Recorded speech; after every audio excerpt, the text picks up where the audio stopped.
Приветствую вас, друзья! Вы смотрите очередной выпуск программы «Цена свободы». Я ее ведущий Михаил Серкилин. Сегодня поговорим о том, как преодолеть раскол между Камратом и Кишиневым и как наладить диалог. Об этом мы поговорим с нашим частым гостем Уазу Нантоем. Во второй части мы поговорим о приоритетах следующего правительства, о которых объявил претендент в кандидаты Александру Мунтяну. Об этом мы поговорим с Андреем Курару. И в третьей части мы поговорим о результатах встречи президента Дональда Трампа с президентом Украины Владимиром Зеленским в прошлую пятницу в Вашингтоне и что это значит для Украины и поставит ли это конец войне в Украине, да, и российской агрессии против Украины. Не переключайтесь, скоро вернемся. Друзья, в этой части выпуска мы поговорим о том, как налаживать диалог с Гагаузией. Новый парламент у нас, новое парламентское большинство, новые приоритеты будут, очевидно, у следующего правительства. Но старые проблемы никуда не делись. И вот раскол, который существует между Кишиневым и Камратом, как-то нужно преодолевать. Вот об этом мы поговорим с нашим частым гостем Уазу Нантоем. Господин Натой, вот сейчас, после того, как вы избран парламент, определена кандидатура кандидата, извините за тавтологию, на должность премьер-министра. Понятное дело, там сейчас будут процедуры, будет номинальное формальное выдвижение и так далее. Но вот в этом контексте понятно, что у нового премьер-министра, из того, что я понимаю, будет приоритет это экономическое развитие, что очень важно для нашей страны, учитывая тот контекст, в котором мы находимся и так далее. Но при этом старые проблемы, старые болячки никуда не деваются. Одна из старых болячек и старых проблем – это раскол. И все больше и больше мы видим такую, если смотреть на результаты выборов, это такая изоляция двух южных регионов, особенно АТО Гагаузии. И вот эту проблему как-то нужно решать, эту изоляцию как-то нужно, раскол нужно преодолевать. Мы с вами говорили неоднократно об этом. Вы были обременены должностью депутата парламента Республики Молдова и какой-то партийной дисциплиной. Может быть, вам не удавалось говорить как бы в полной мере свое мнение, что вы по этому поводу думаете. Но сейчас, надеюсь, как бы мы с вами можем вести такой откровенный разговор.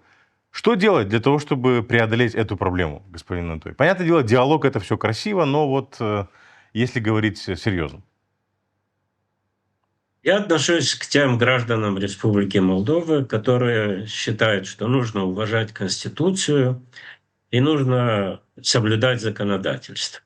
Я неоднократно говорил свою личную точку зрения, что тот закон, который был принят 23 декабря 1994 года в нашем парламенте, Да.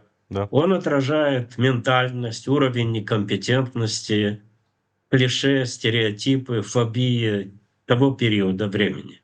С тех пор прошло уже больше 30 лет. И давайте вот посмотрим, я вам приведу такой пример. Вот президент страны госпожа Майя Санду и президент страны Владимир Воронин. Да? Как говорят в Одессе, две большие разницы. Ну, согласен. Избранные в том же обществе на основе практически тех же электоральных процессов. Да. Единственное, что Воронин был избран парламентом, а Майя Санду дважды выиграла. То есть наше общество меняется. И я всего лишь подвожу к тому, что тот закон 1994 года, не говоря уже об уложении, которое было принято 5 июня 1998 года, Да. они в значительной степени являются анахронизмом, не отражают реалий и до некоторой степени определяют тот, я бы сказал, моральный кризис, в котором находится гагаузская автономия. И мы с вами понимаем, что слово «диалог», оно звучит красиво, но в данной ситуации, даже если предположить, что в Кишиневе там созреет понимание необходимости этого диалога, то с формальной точки зрения непонятно, куда идти, чтобы искать партнера для диалога. То есть Башкан no comments, да, Народное собрание приблизительно то же самое.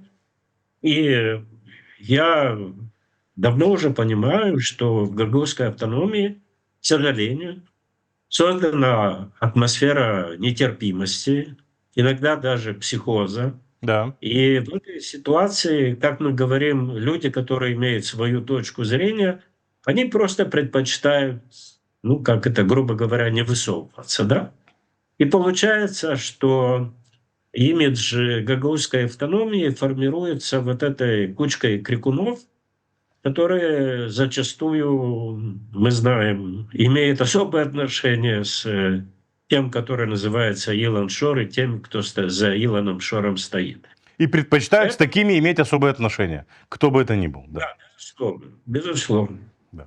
Поэтому здесь, наверное, надо отходить от формальных путей, потому что, ну, вы упомянули про мою там партийную дисциплину, непартийную дисциплину. Ну, я не знаю, я просто Да, предположил, извините, как бы я не хотел. да, где-то пару лет назад я разработал проект модификации закона 1994 года без уничтожения гагаузской автономии. Но если вспомнить 19 июня 2019 года, когда была инаугурация Ирины Влах на второй мандат, госпожа Майя Санду в качестве премьер-министра приехала в Камрад, впечатлила всех своим выступлением, сказала, что нужно провести работу по разграничению полномочий. К Да. сожалению, эта работа не проведена до сих пор, и когда нет четкого разграничения полномочий, и когда я в тысячный раз возвращаюсь к своему вопросу, когда наши сограждане из гагаузской автономии так и не дали ответ на вопрос для самих себя, для чего существует гагаузская автономия, конечно, сложно рассчитывать. Нет, господин Анатолий, я с вами не соглашусь. Они-то для себя ответ дали, просто они не хотят его озвучивать.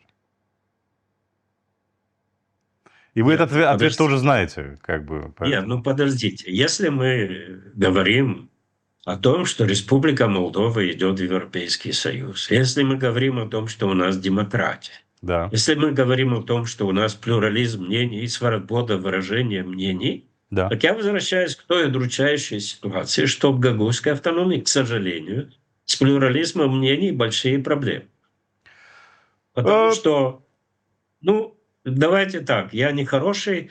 Я помню жаркое лето 2022 года, когда на митингах в гагаузской автономии орали: «Мы умрем от голода, мы умрем от холода». Да. И как я сказал тогда, если это честные люди, которые орут, то 1 марта 2023 года они должны прийти со своим свидетельством о смерти.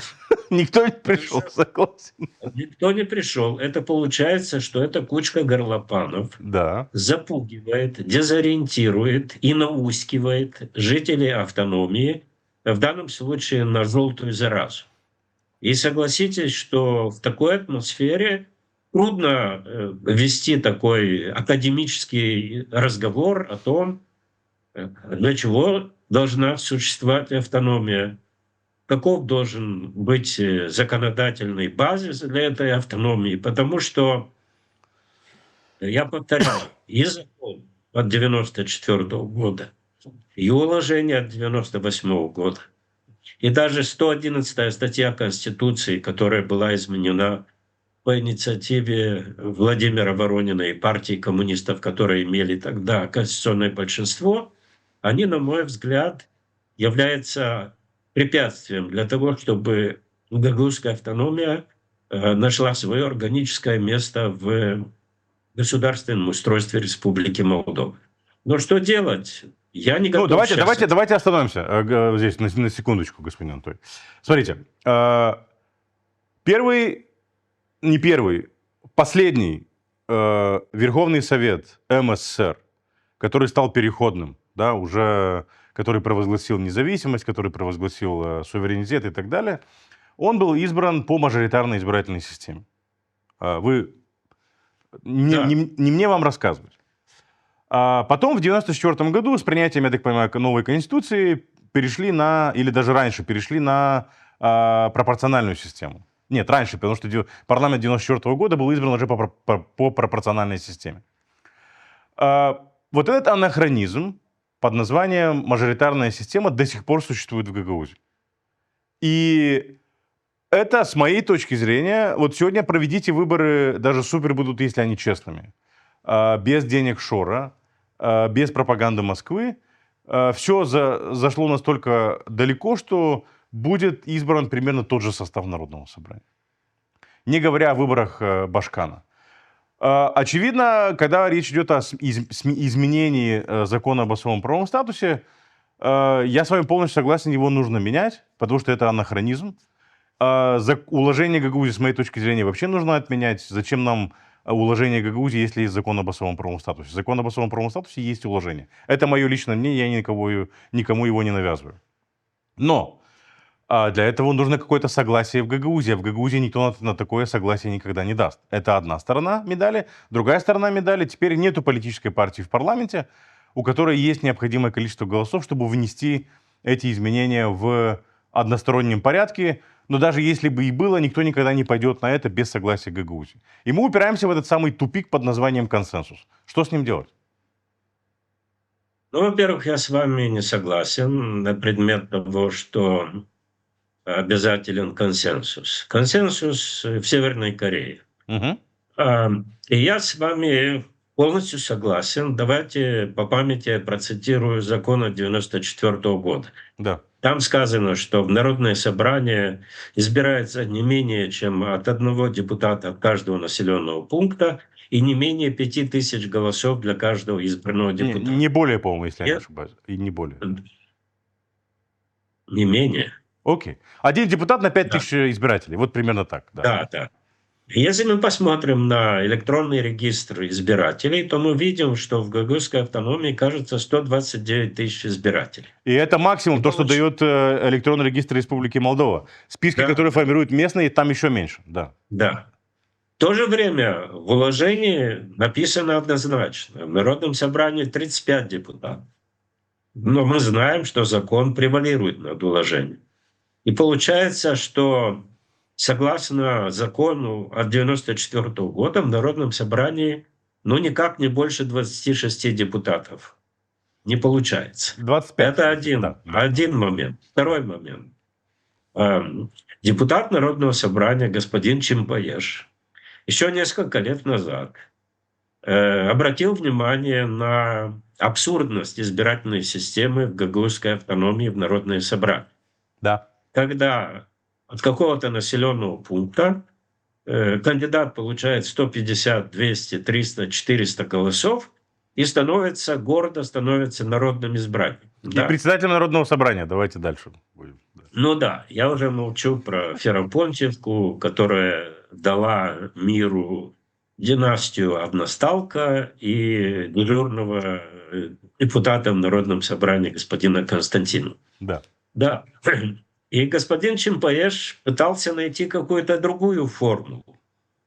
Но его инициатива осталась неуслышанной в Гагаузской автономии, в первую очередь, по той простой причине, что то, что вы практически подчеркнули, все всех устраивает. Но не всех, а всех тех, которые фактически монополизировали некоторые избирательные вот эти округа, и фактически гарантирует себе переизбрание. Поэтому здесь я считаю, что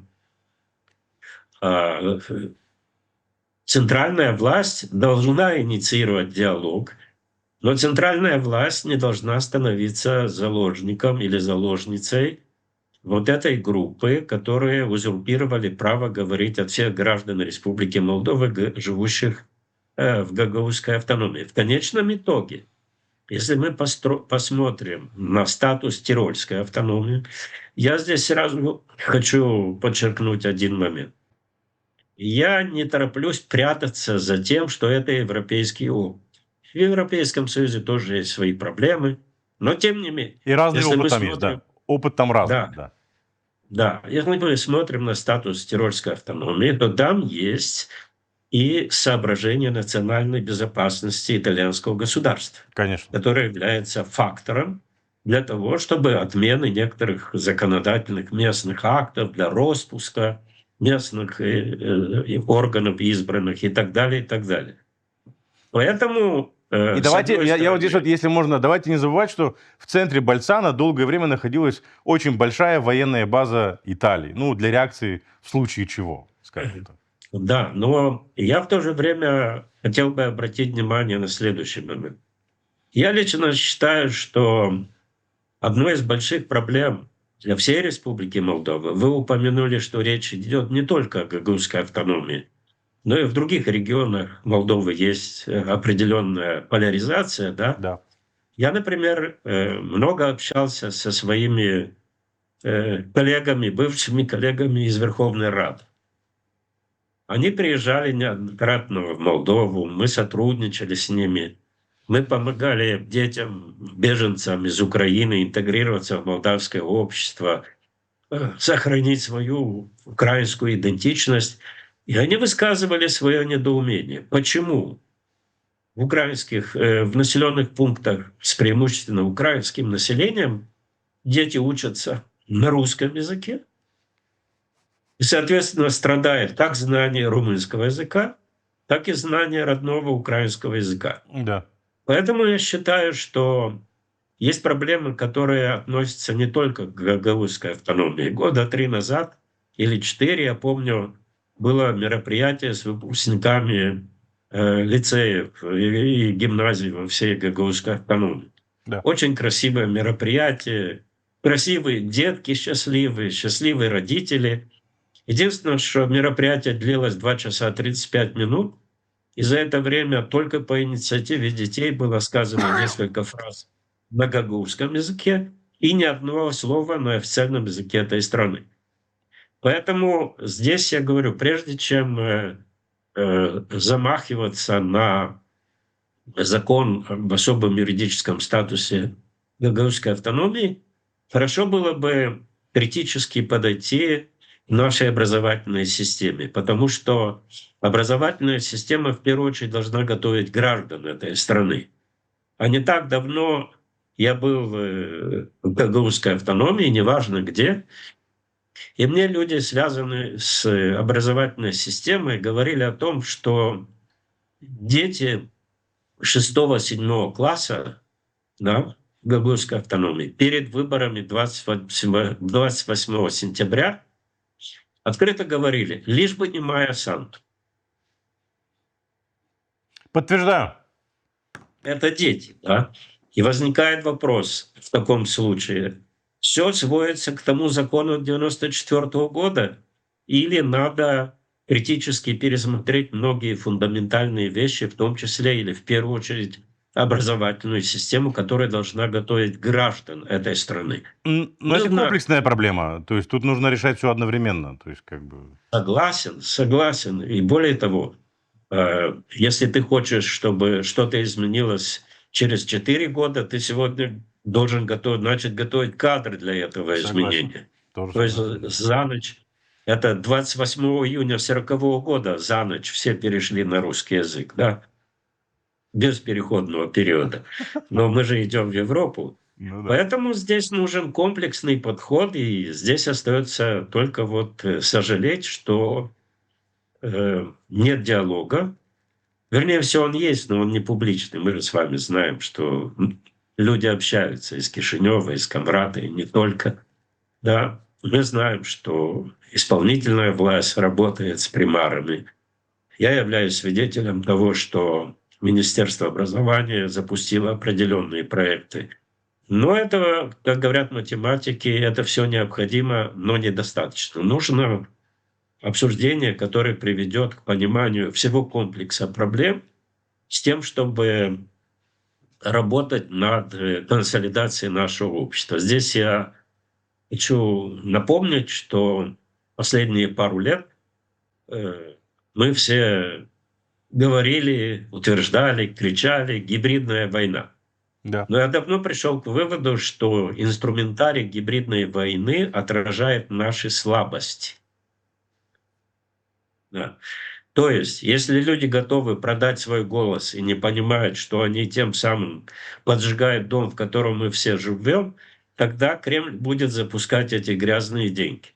Если есть коррумпированные политики, Кремль будет их покупать. Если есть раскол общества на основе каких-то этнолингвистических клише, унаследованных еще из советского прошлого, то Кремль это будет эксплуатировать. Я задам вам такой вопрос.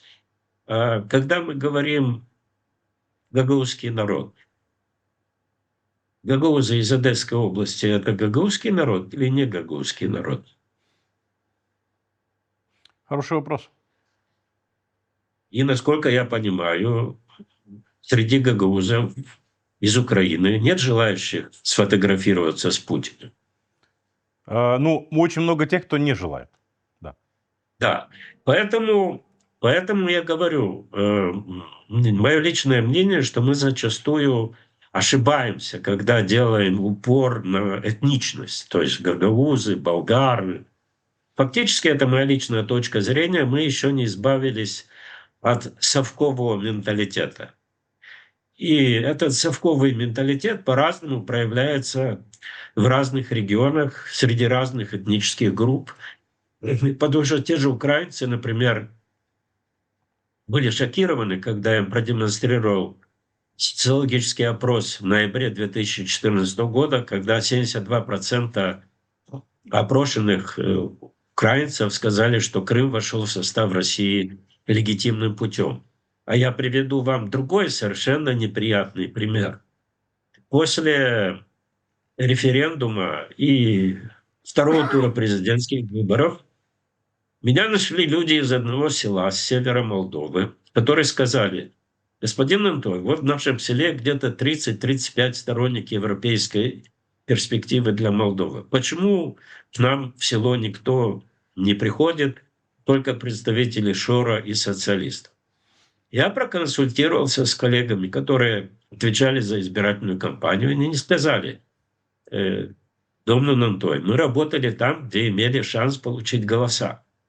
А там, где мы чувствуем отторжение, там мы не тратили ресурсы. После этого я звоню этим людям, которые сами меня нашли, задали вопрос, почему мы не работаем в этих селах, и сказал: дайте мне, пожалуйста, телефон примара, и я ему позвоню, чтобы нам выделили помещение, и чтобы я с вами встретился, как депутат, который встречается со своими избирателями. Прошло 2 недели, прежде чем я услышал ответ. Люди боятся. Прийти навстречу. Да, люди боятся в том селе, которое не в гагаузской автономии. Да. Но мне открыто сказали, люди боятся. И когда я с ним, одним из этих своих собеседников поговорил, он говорит: господин Намтой, все село сидит в ТикТоке, и глухая стена отторжения. Поэтому, когда мы говорим о необходимости диалога, о том, чтобы найти тот специфический инструментарий для диалога, который позволит проникнуть в эти информационные пузыри, которые мы сегодня имеем в интернете, да, это, конечно, большая проблема. И вы журналист, я пенсионер, надо эту тему гудировать для того, чтобы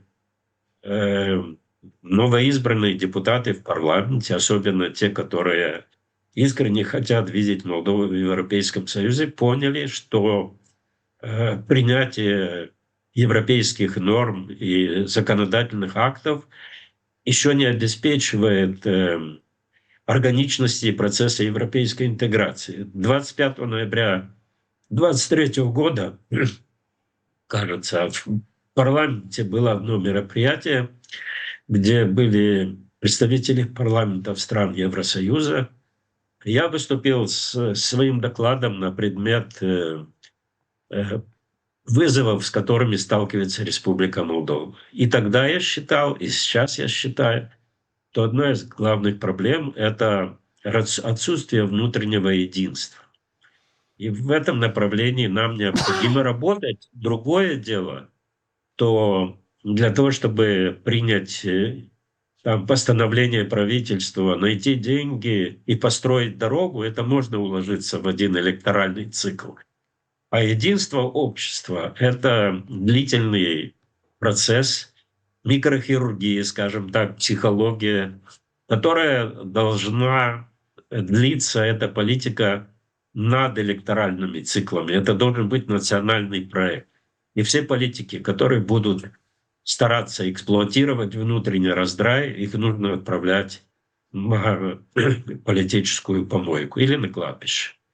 Господин Анатолий, я благодарю вас, что нашли для нас время и пришли прокомментировать ситуацию, ответить на наши вопросы. Будем рады видеть вас еще. Спасибо большое. Всего хорошего. Друзья, в этой части мы поговорим о приоритетах следующего правительства.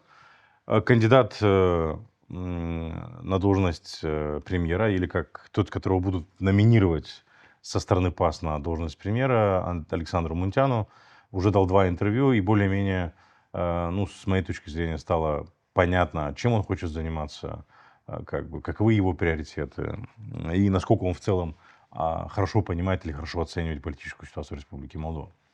Вот о том, какие впечатления оставили вот эти вот 2 его интервью, и стало ли нам понятно, чем будет заниматься будущее правительство, я предлагаю поговорить с нашим частым гостем Андреем Курару, политический комментатор из сообщества Watchdog. Андрей, приветствую вас. Здравствуйте. Да. Ну, смотрите, 2 интервью. Кандидат такой никому неизвестный.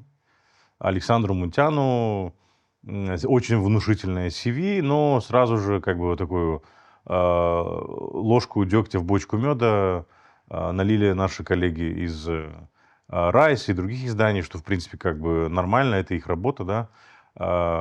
И там был больше не столько вопрос с тем, что они раскопали, сколько с реакцией на, скажем так, на то, что раскопали журналисты со стороны самого Александра Мунтяна.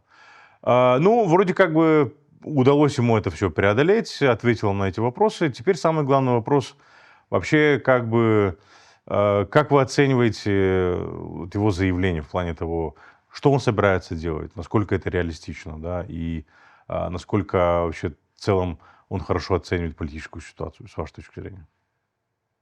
Ну, во-первых, видно, что скорее во власть приходит такой человек без больших политических амбиций, а скорее с амбициями по росту страны.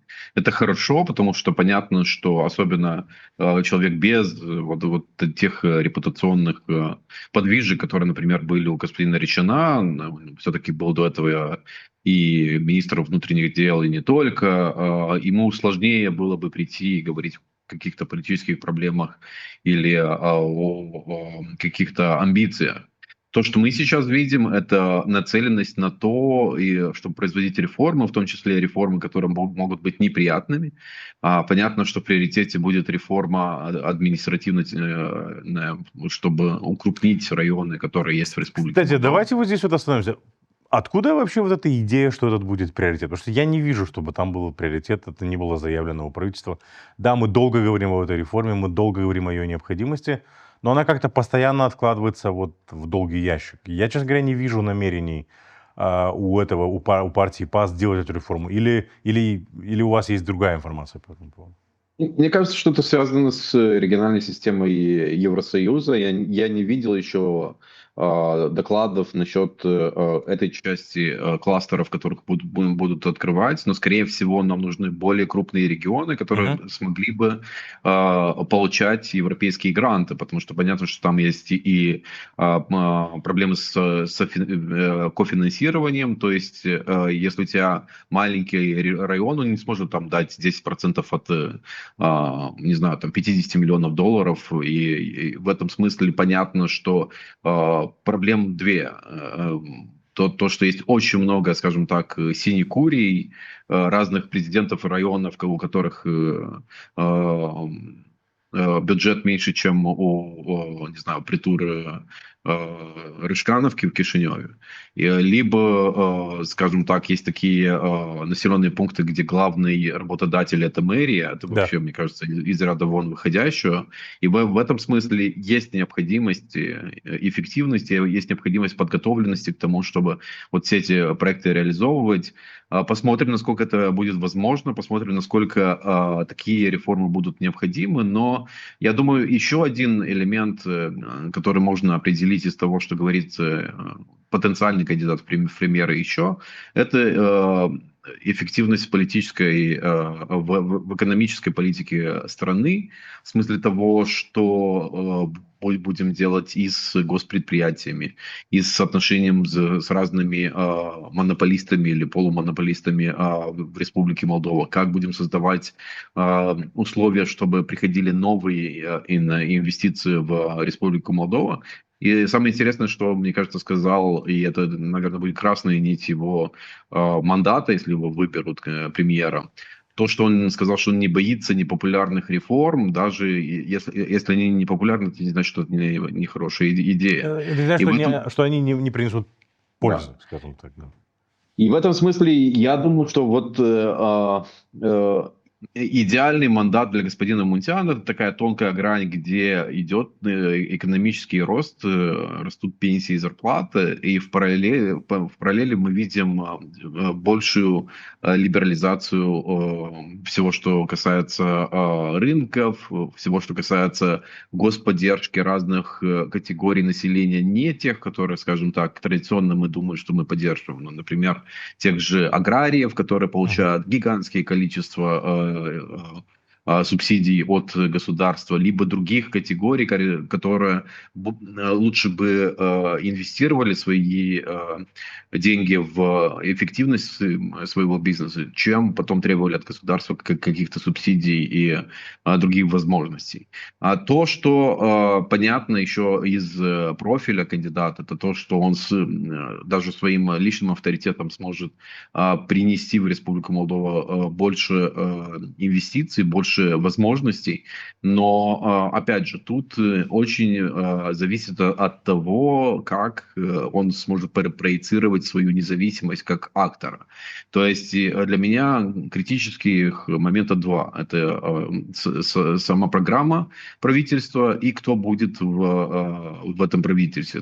Если это будет тоже правительство, то только поменяется фигурант в кресле премьера. Мне кажется, это будет неэффективно. Это должно быть правительство, которое будет показывать, что человек пришел со своим видением, со своей командой, которая должна быть, особенно вот в этом экономическом блоке, хорошо представлена. Мы понимаем, что госпожа Немиренко не будет министром. Наверное, такие же дискуссии идут и с другими министрами, которые были до сих пор. Насколько я понимаю, господин Перчун, скорее всего, остается в обойме, в смысле того, что он уже говорил о том, что обсуждались политики по развитию всего, что касается процессов обучения. Также видим активизм такой у господина Бузу, и в этом смысле, скорее всего, социальный блок останется более или менее несменяем. Но вот экономический блок мы ожидаем, что он будет обновлен людьми, которым доверяет сам господин Мунтян. Ну, он же сказал, что у него нету ящика с кандидатами. То есть в этом плане он в любом случае должен рассчитывать на тот человеческий потенциал, который есть у партии ПАС.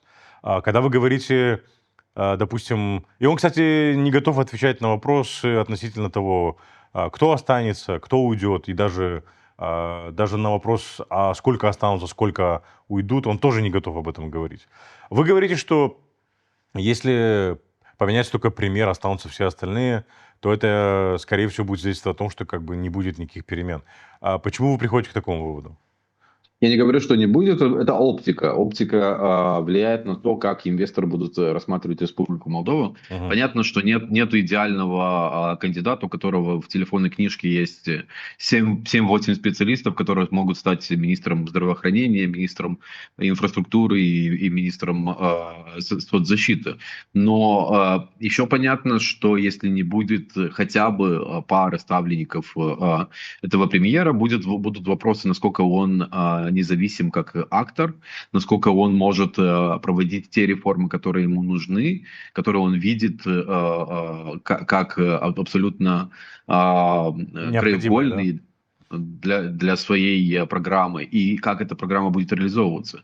Если мы увидим такое танго между, не знаю, там, президентурой и правительством, и всегда будет в режиме такого мануального управления, мне кажется, это будет неэффективно. Поэтому я и говорю, что вот тут два элемента, которые будут определять вот эти смыслы. Я не исключаю, что в том числе и министры, которые изнутри ПАС, они могут найти абсолютно хороший язык общения с новым премьером и будут реализовывать те же реформы. Опять же, очень хороший пример в этом смысле господин Перчун, который, в принципе, уже начал имплементацию своего кластера до того, как открылись эти переговоры с Европейским Союзом. Но скорее это про то, насколько свободно будет себя чувствовать кандидатура премьера, то есть будущий премьер, и как он сможет реализовывать в том числе такие меры, которые политически будут стоить баллов популярности ПАС.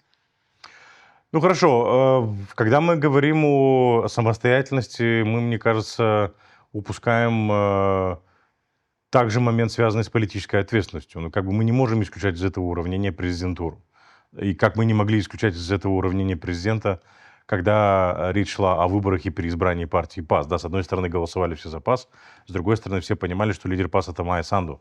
Она основатель этой партии, она политический лидер, несмотря на то, что формально она не является представителем этой партии. Мне кажется, так же здесь, да, то есть как бы в любом случае на ней политическая ответственность, и она является, и ее слово такое имеет очень большой вес, когда речь идет о международных партнерах, в переговорах с международными партнерами. Почему вы считаете, что эта же формула не будет работать в случае с инвесторами? Или это немножко другая ситуация? Ну, во-первых, я начну с того, что я не устаю повторять то, что у нас президент должен быть беспартийным, это нонсенс.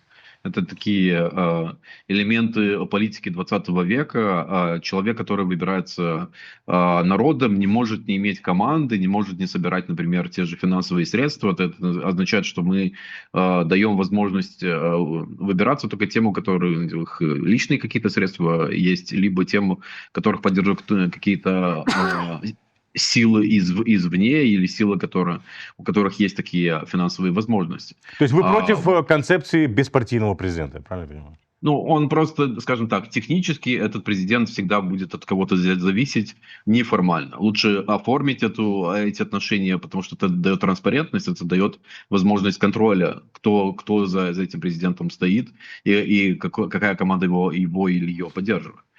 Если говорить про правительство, это такой заводной механизм. То есть, если мы хотим, чтобы нам, не знаю, там сделали ремонт, то да, мы даем вводные какие-то, но не приходим и не объясняем, как, не знаю, там перекрашивать или какую плитку, как ложить в нашей же квартире. Понятно, что вся политическая ответственность будет и на президентуре, и на правительстве, но правительству надо дать свободу для имплементации тех параметров, которые есть в программе правительства, в том числе, даже если это будет, скажем так, не так популярно, как хотелось бы. Потому что инстинкт политика — это делать то, что понравится избирателю. Инстинкт менеджера — делать то, что более эффективно. Да. И вот тут, когда будет вот этот конфликт между двумя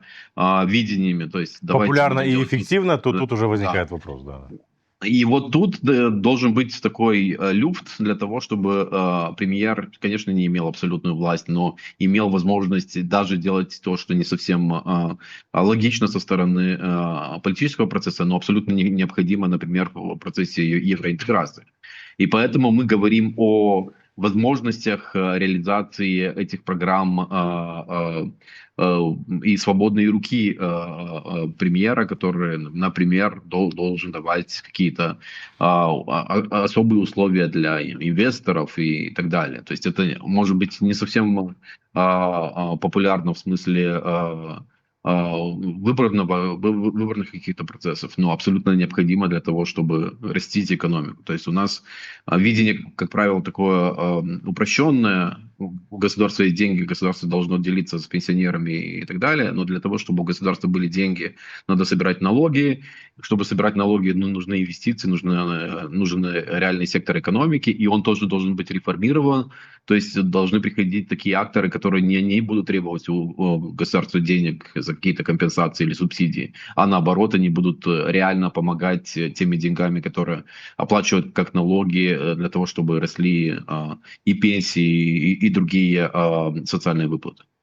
Ну хорошо, вот можем ли мы считать вот эту отмену? Потому что с 1 января 2026 года планировали переходить на другую форму оплаты или растаможки автомобилей, да, с акцизов с пошлины на НДС. И, я не знаю, видели вы это или нет, но вот была новость о том, что отменили эту реформу, то есть или отложили ее до момента вступления в Европейский Союз. Как бы сказали, что это как бы не совсем надо подождать, но я так понимаю, что это не совсем популярно.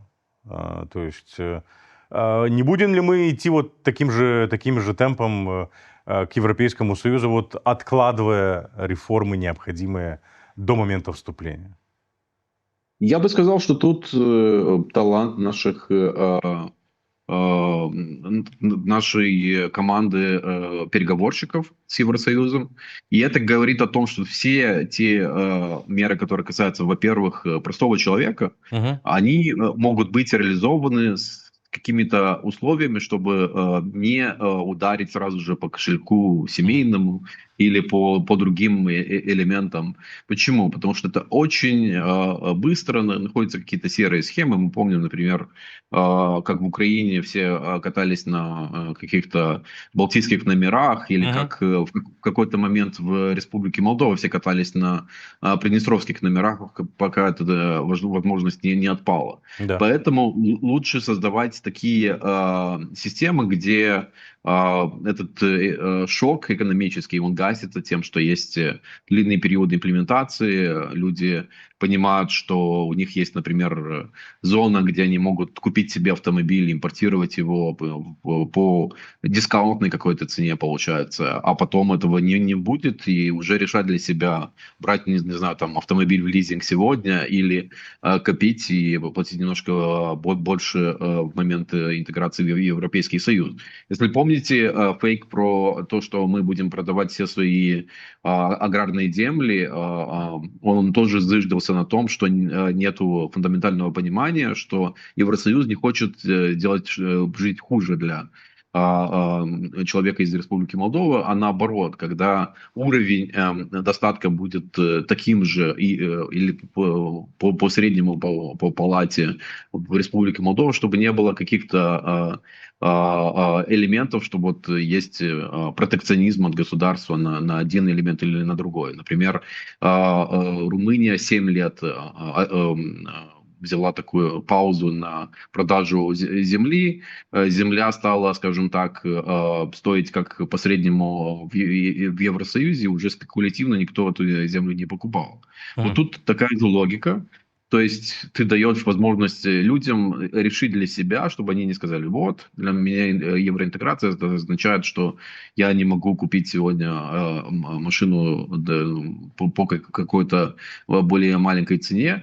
Но вот сейчас понятно, что у тебя есть определенный период времени, когда ты это решение для себя можешь принять.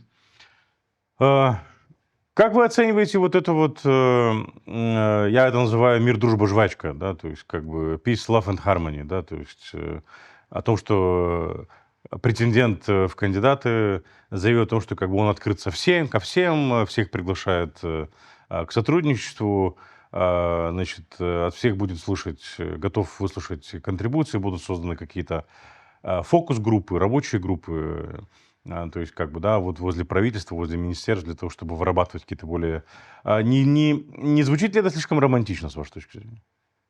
Ну, мне кажется, это такое видение, бизнес-видение политики, что вот мы все встретимся, мы договоримся. Это похоже на очень раннего Трампа, например, который видел совсем по-другому политические процессы, чем они происходят. Я думаю, когда реально начнутся критики со стороны оппозиции, особенно какой-то там более неконструктивные, то Которая, извините, к слову сказать, очень как бы хвалит его, скажем так. Пока. Дальше посмотрим, как будет, да.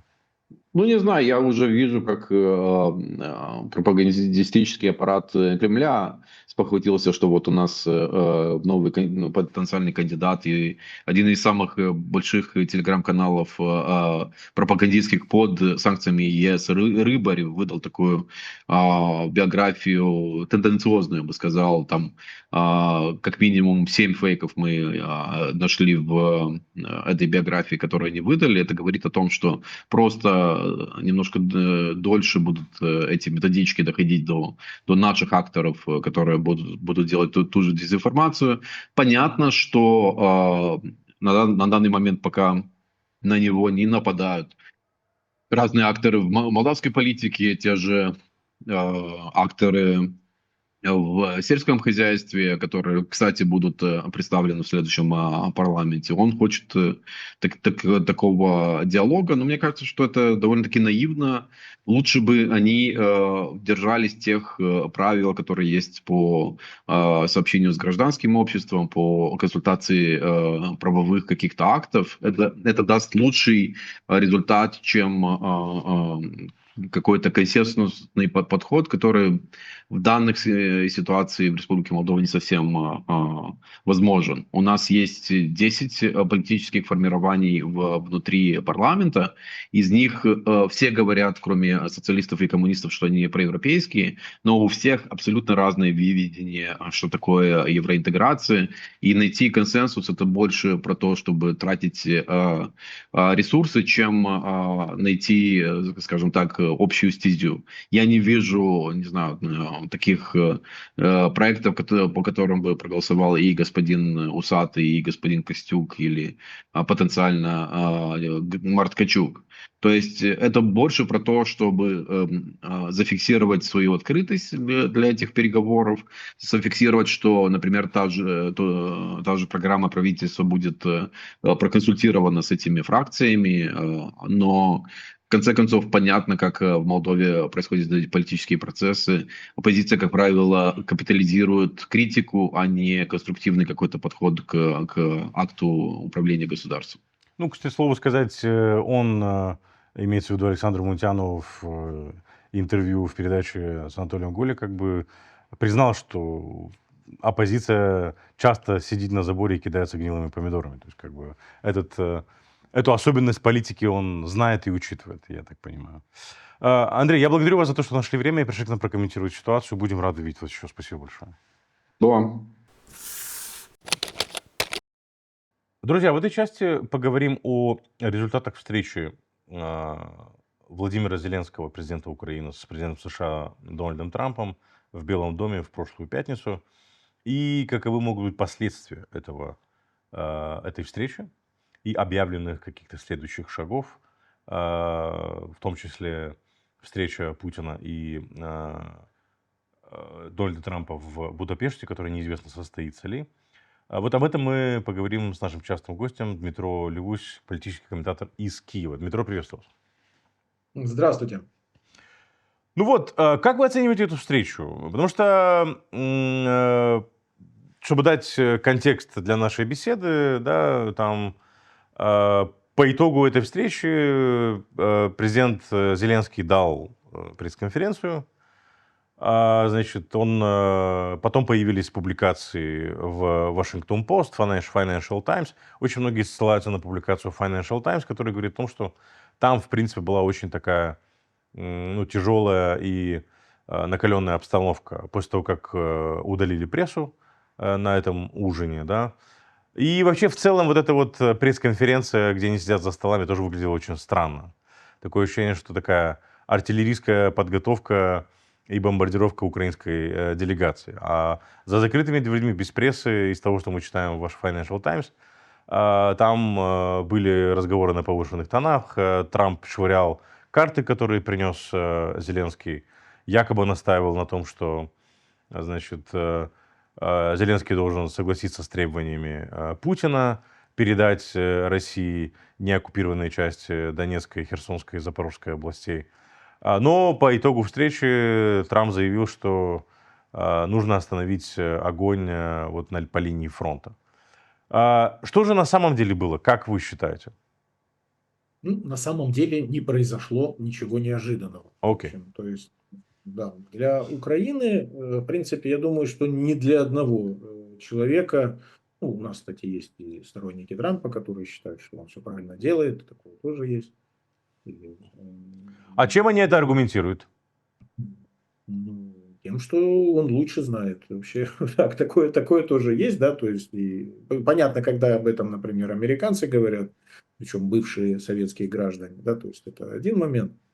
То есть, понятно, что они ставят во главу угла Америку, да, везде, но, и, мол, ничего никто другой не обязан ничего делать. На самом деле нет, это неправда тоже. Почему? Потому что есть система международного права, есть, в конце концов, справедливость, да, а система международного права, которую современная, создателями которой являются также и Соединенные Штаты, которые, в общем-то, Конечно. ее должны поддерживать. То Но есть, она, в принципе, эта современная система права гарантирует гегемонию Америки, ну, по большому счету. ну, вот, по большому счету, да. Но, ну, если мы, да, входим только право, там еще и практики там с ООН, да, то есть, тут, ну, это уже отдельная тема, да, как очень справедливо сказал наш бывший представитель в ООН Сергей Кислица, что по-другому оно работать и не может, потому что после Второй мировой войны создавалось, по сути, противниками, да, Соединенные Штаты Америки, Британия, Франция с одной стороны, да, Советский Союз с другой стороны, то есть, и вот так вот, чтобы все было сделано так, чтобы не убить друг друга, да, потом и пребывало в равновесии, если так разобраться, да. Но система гуманитарного права, она однозначно, она абсолютно конкретна, и Россия агрессор, и она должна нести за свою агрессию наказание, не более того. Вот. Поэтому, ну, это мы немного отвлеклись, поэтому относительно этой встречи, в принципе, никто особо и не ожидал, что Дональд Трамп не будет у него колебаний, не будет циклов, возвращений к попыткам опять да, там, договориться с Россией. Почему? Потому что десятилетия формировались эти взгляды о том, что с Россией надо договариваться, с ней надо дружить, от нее есть выгодная трейд, да, там, торговля с большой буквы. Вот, хотя даже и это иллюзия на самом деле теперь уже, и в принципе это даже заметно по российским предложениям. Вот, и в общем-то, то есть это один момент. Второй момент, что когда говорят, что вот это Путин там снова всех переиграл вот этим своим звонком, ну как переиграл? Не переиграл, а, скажем так, звонок-то этот было вынужденное действие на самом деле перед визитом Зеленского. То есть он долго бегал, долго шарахался. Но тут, когда абсолютно верный расчет американской стороны о том, что вот будут передаваться Украине ракеты «Томагавк», и все это сопровождается соответствующей информационной кампанией, при всем при том, что, ну, очевидно, эти томагавки прямо таким большим и мгновенным геймченджером, сколько бы их там ни дали, не могут выступить, но тем не менее это вызвало истерику в России. Ну, как вы считаете, ну, окей, они не могут стать, но Путин боится передачи томагавков или нет? Конечно, боится. Конечно, боится. Почему? Ну, По с этой нескольким точки зрения геймченджер, нет? С политической точки зрения, да, конечно же, геймченджер, ну, военно-политической вот такой, потому что у них была реакция, да, рассогласованная.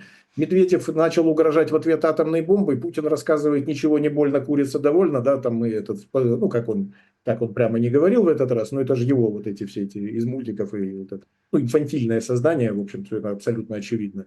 Вот, и он рассказывает, что, мол, позбиваем, ну что же не сбиваете сейчас, вон горит в Оренбурге газоперерабатывающий завод, да, то есть могли бы, позбивали бы. Вот, поэтому, естественно, что вот они побежали к американцам делать все то же самое, что делали до этого. Имитировать желание доброй воли, имитировать готовность к переговорному процессу. Для чего? Для того, чтобы Америка не расширила номенклатуру помощи Украине, не расширила санкционную свою политику и где-то вот опять повлиять на Трампа для того, чтобы он опять начал давить на Украину. Вот, то есть, и вот это абсолютно логично. И ничего, скажем так, для Украины это не вызвало ничего нового.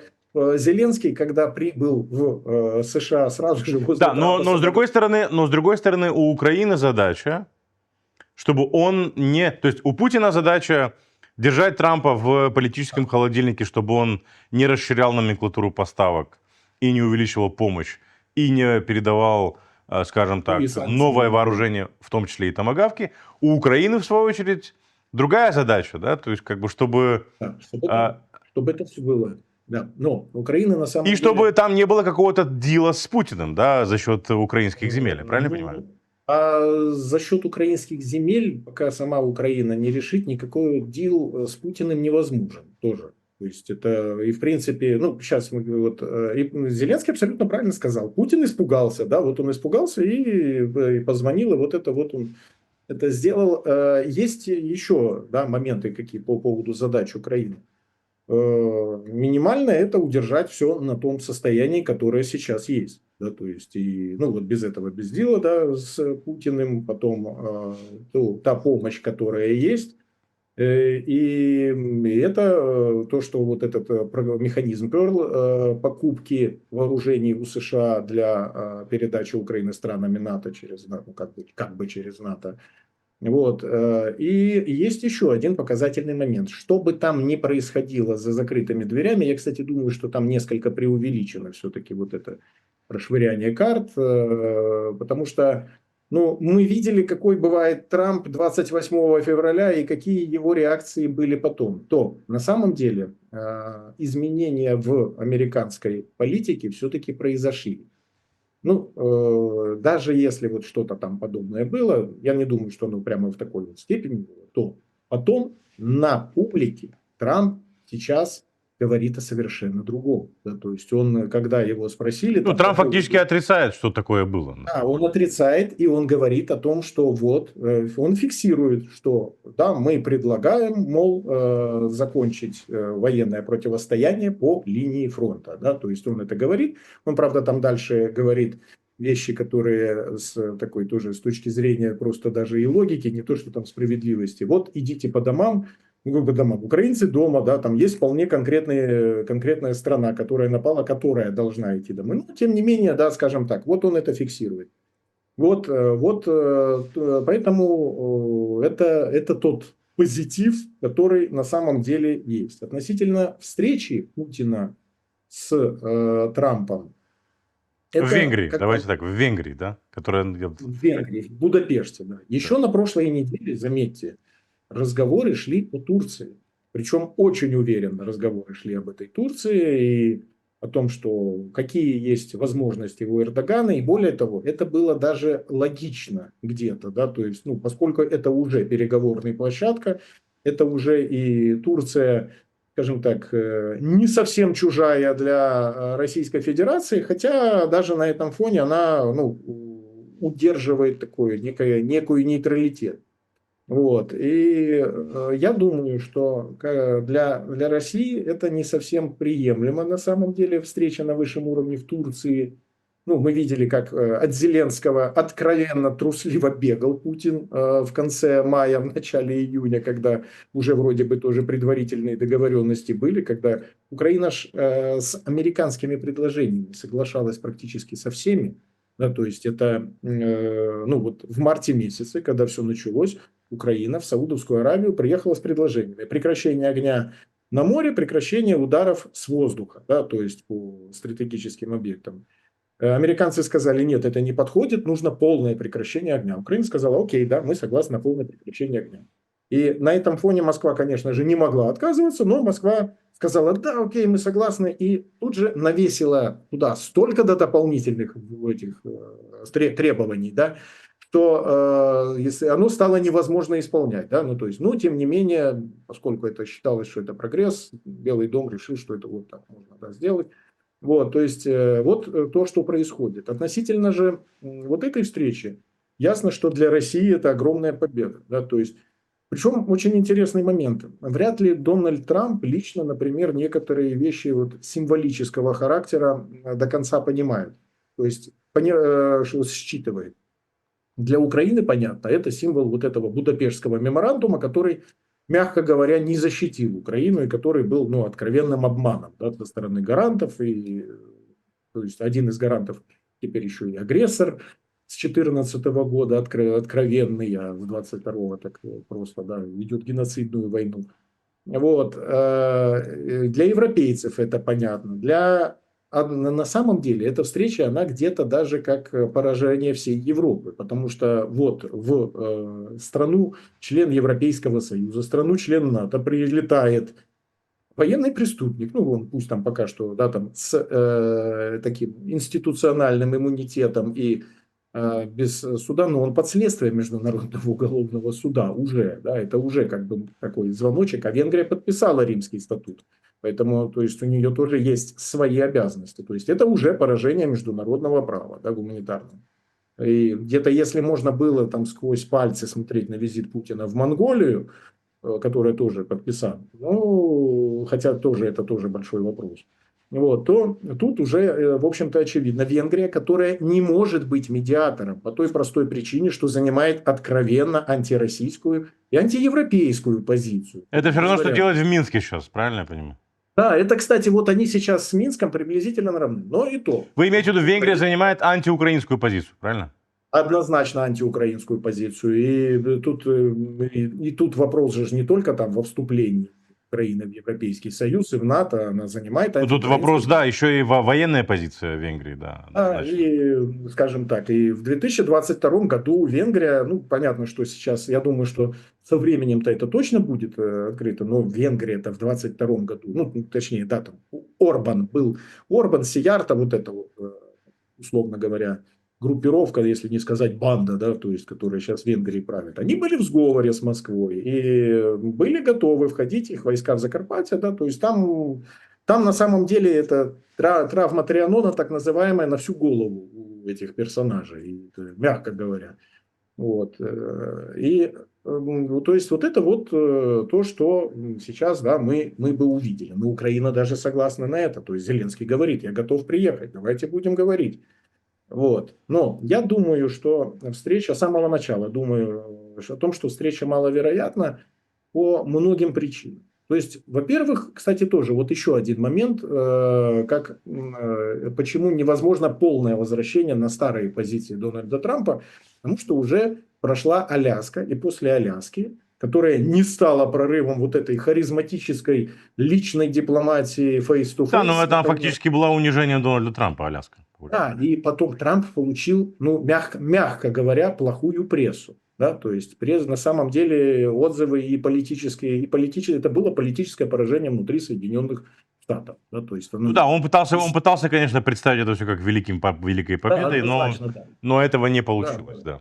Да, но вот сейчас они сделали этот предохранитель. Подождите, я прошу прощения, но по большому счету ничего не изменилось. Главное, что не изменилось, это позиция России. Да, не изменилось, потому что не изменилась позиция России, но вот в преддверии этого, почему я говорю, возвращение на полный цикл, вот, на вот этой вот условной качели назад откачнуться полностью к Путину у Трампа не получается, затихает качель. По той простой причине, что после Аляски, да, уже, ну, вторая такая встреча, которая не принесет пользы, она будет вредна, мягко говоря. И поэтому отошли от этой вот харизматической face-to-face и вернулись к традиционной дипломатии и вот решили, что надо организовать встречу Рубио и Ну, Лаврова для того, чтобы... по-моему, неправильно говорить, что ничего не изменилось, потому что до Аляски Трамп готов был признать даже за Россией Крым юридически. Де-факто или юридически, я уже не Да. помню, да, что... Ну, фактически, да, об этом речь Да. шла, да, конечно. И дальше отмена санкций, трейд-дилы и так далее и тому подобное. На что, ну, фактически Трамп кидал Путину спасательный круг. Путин такой, нет, я хочу, ну, как в сказке про рыбака и рыбку, да, хочу быть владычицей морской. Сейчас Да, Трамп, да. сейчас, насколько я понимаю, Трамп ничего не говорит про Крым и ничего не говорит пока про санкции. Или продолжает настаивать на этом тоже. Ну, пока что, насколько его можно понять из того диалога и то, что говорил Зеленский по возвращению, да, то есть о санкциях речь не шла. Там есть, насколько опять же понятно из того, что после визита, то агент влияния Москвы, господин Уитков, продолжает свою вот эту вот попытки убеждений, скажем так, от него идут вот эти вот идеи то ли обмена территориями, то ли того, что, мол, Россия на что-то там согласится, и, мол, якобы то, что потом вот эти вот российская агентура влияния, там, в лице, например, там, главы КГБ этого Тертеля там рассказывает, что, мол, мы тут тоже готовимся к переговорам, да, там, что вот, мол, все будет, и по территориям там уже там договорились. То есть, что при этом там же тоже ясности и четкости нет, да, то есть Витков изображает из себя такого, да, ну, переговорщика, который, ну, и где-то там, он же не все понимает, не все он прекрасно понимает. Он как черный маклер, который рассказывает, вот, давайте-ка вы сами тут все подпишите, а потом вы поедете жить в замечательный домик в деревне, а на самом деле тебя закопают в посадке, да, после того, как ты дарственную на квартиру подписал. Вот, то есть это абсолютно криминальный застройщик, то есть, который действует методами одинаковыми во всем мире. То есть вот он, но оно сейчас, если раньше это было вот мейнстрим, то сейчас, ну, это одна из линий переговорной позиции Соединенных Штатов, которая никак потом не отображается, потому что Трамп сказал вполне конкретную вещь. Все, заморозка по линии фронта, и моментально Россия продемонстрировала, что она с этим не согласна. И вот сейчас этот вопрос уже встречи уже вообще совсем откровенно под да, таким, ну, будет ли она. То есть он реально звучит, этот вопрос. Ну да, потому что Россия сказала, что она не готова менять свою позицию. Да, она А Трамп почему? Трамп не может убедить Зеленского согласиться на него. Он не может убедить Украину, и никто не убедит Украину в этом. То есть, как бы, понятное дело. Конечно же, не убедит, и потому что ну, это, тут, ну, понятно, что это где-то для Трампа важно что? Не важно даже юридическая там, фиксация, да, то есть вот для России, например, Россия же выдвигает вот эти требования, да, то есть Украина обязана отказаться от захваченных Россией территорий, и не только от захваченных, заметьте, да, то есть И на то, что еще территорий. Россия претендует, да. Да, и дальше там еще целая куча других требований, там вмешательство во внутренние дела Украины, там не вступление Монополия в НАТО, Русской Православной Церкви, да. Там. да, РПЦ в Украине, потом вот это все эти там по поводу политики, да, то есть ну, возвращение это пророссийского политикума, русский язык со статусом, то есть все эти вещи, которые они точно так же вот вагоном это все продолжают пихать. И поэтому вот этот вот момент, даже без юридического фиксации, как, ну, приблизительно как на самом деле в Газе это вот сделал Трамп, он невозможен. После того, как... Что насчет Европы? То есть, понятное дело, что если эта встреча состоится в Будапеште, это будет такая очень серьезная пощечина, если не сказать больше, по Европе. Допустит ли Европа эту встречу? Как вы думаете? Или Европа в этом случае мало что может сделать? На самом деле Европе нужно было бы выступать против этой встречи. То есть, ну как, сделать все возможное, чтобы ее не было, потому что, ну, просто я так напомню, когда этот персонаж Орбан ездил в Китай, потом в Москву, и пытался заявлять, что он тут, мол, с европейской позицией, и что он там с какими-то там миротворческими там функциями, ему было однозначно в Европе, имени Европы было однозначное заявление, что его никто не уполномочивал, Да. что он не может выражать... Это когда никакую Венгрия председательствовала в ЕС. Да, вот тогда это было. Да, и, кстати, да, тоже, да, именно тогда тоже это и было, да, то есть вот однозначно этого быть не может, да, то есть естественно, что это то, что нужно было бы, ну, вот сейчас, но вообще эта вещь стала возможной, сама по себе даже эта инициатива, там Сиярто сейчас, то он в Москве, то он теперь министр иностранных дел, то теперь он в Вашингтон там полетел, да, то есть все это стало возможно из-за того, что Европа на фокусы Венгрии, которые начались на самом деле не с Украины, а с вот этого, ну, с отсутствия демократии и несоответствия ценностям, которые во время правления Орбана есть. Когда это проблемы по суду, проблемы по по судебной системе, по системе образования, по свободе Да, слова. ограничение свободы слова, там куча проблем, да. Да, и они вот это вот, и когда сейчас он нагло, нахально просто заявляет о том, что, мол, Европейскому Союзу конец, он нам тут диктует условия, и при этом вот он закончится, и при этом оно именно что вот оно паразитирует на европейских деньгах, то есть поскольку построил коррупционную страну, коррумпированную абсолютно, которая с неэффективной экономикой, которая вот откровенно жрет просто европейские деньги, при этом он вот это вот заявляет, то естественно, что да, ну, Европе нужно было на это реагировать и менять вообще механизм принятия решений в Европейском Союзе и отрезать их от денег. То есть вот это вот стало возможно. Если это произойдет, то да, это удар и по европейскому единству, и по имиджу. Поэтому, но я думаю, что в данных условиях Европа, например, она готова поддерживать Украину, и мы видели вот этот визит в сентябре месяце европейцев, руководителя НАТО, руководителя Европейской комиссии нескольких стран, ведущих в Вашингтон, где они поддержали тогда Украину, и где-то и позиция Трампа смягчалась тоже в том числе, и, в общем-то, стала более конструктивной. Но вот тут сейчас, я думаю, что, видимо, для того, чтобы изначально, ну, позиция эта заявлена, да, тоже относительно того, она, кстати, больше доносилась через СМИ как-то, что это неприемлемо. Вот. Но, видимо, для того, чтобы не ссориться откровенно с Трампом, который воспринимает Орбана тоже как своего союзника, и где-то, и это, возможно, эта встреча, это, конечно же, в рамках его избирательной кампании вот, происходит, то на самом деле думаю, что принято решение спустить на тормозах, поскольку, наверное, просчитали варианты, что, возможно, оно само по себе и рассосется, и просто этой встречи не будет. Хотя с политической точки зрения, как по мне, это тоже большой вопрос, нужно ли так делать. Дмитро, благодарю вас, что нашли время и пришли к нам прокомментировать ситуацию. Будем Спасибо, рады видеть Дмитрий. вас еще. Спасибо большое. Спасибо. Друзья, таким был сегодняшний день, таким был сегодняшний выпуск «Сцены свободы». Не забывайте подписываться на нас, делиться этим видео, отправлять его своим знакомым и близким. Увидимся на следующей неделе в это же время. До свидания.